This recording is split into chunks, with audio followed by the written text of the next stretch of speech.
ஸ்ரீரங்கம் பகுதி திருச்சி பாராளுமன்றத்துல வருது.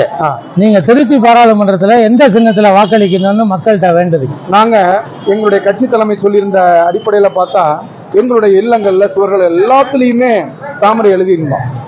தாமரை சம்பந்தப்பட்ட ஒரு வேட்பாளர் தான் இங்க அறிவிக்கப்பட போறாங்கன்னு நாங்க ரொம்ப நம்பி இருந்தோம்.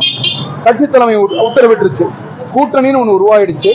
அந்த கூட்டணியின் அடிப்படையில அம்மா மக்கள் முன்னேற்ற கழகத்தினுடைய வேட்பாளராக மரியாதைக்குரிய டிடிவி தினகரன் அவர்களுடைய ஆசி பெற்ற, நம்முடைய மரியாதைக்குரிய மோடி அவர்கள் ஆசி பெற்ற, அண்ணாமலை அவர்களுடைய ஆசி பெற்ற வேட்பாளராக செந்தில்நாதன் இங்க களமிறங்குறார்.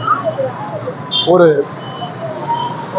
திராவிடர்னு சொல்லக்கூடியவருக்கு தேசியமும் மனசுல இருந்ததுனாலதான் அவர் பிஜேபியோட இன்னைக்கு கூட்டணி சேர்ந்திருக்கிறார். அவர் அதிமுகவோடவோ அல்லது நாம் தமிழர் கட்சியோட கூட்டு சேர்ந்திருக்கலாம்.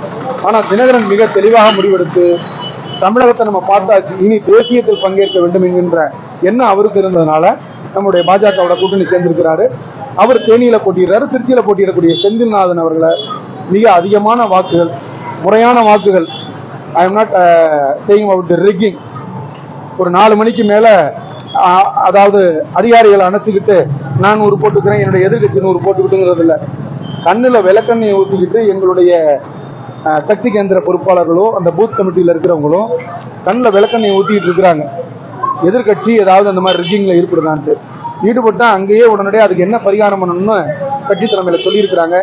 நிச்சயமாக ஆரோக்கியமான ஒரு உறுப்பினராக அவரை தேர்ந்தெடுத்து நாங்க கொண்டு வருவோங்கிறத அடிச்சு நாங்க சொல்லிக்க விரும்புறோம்.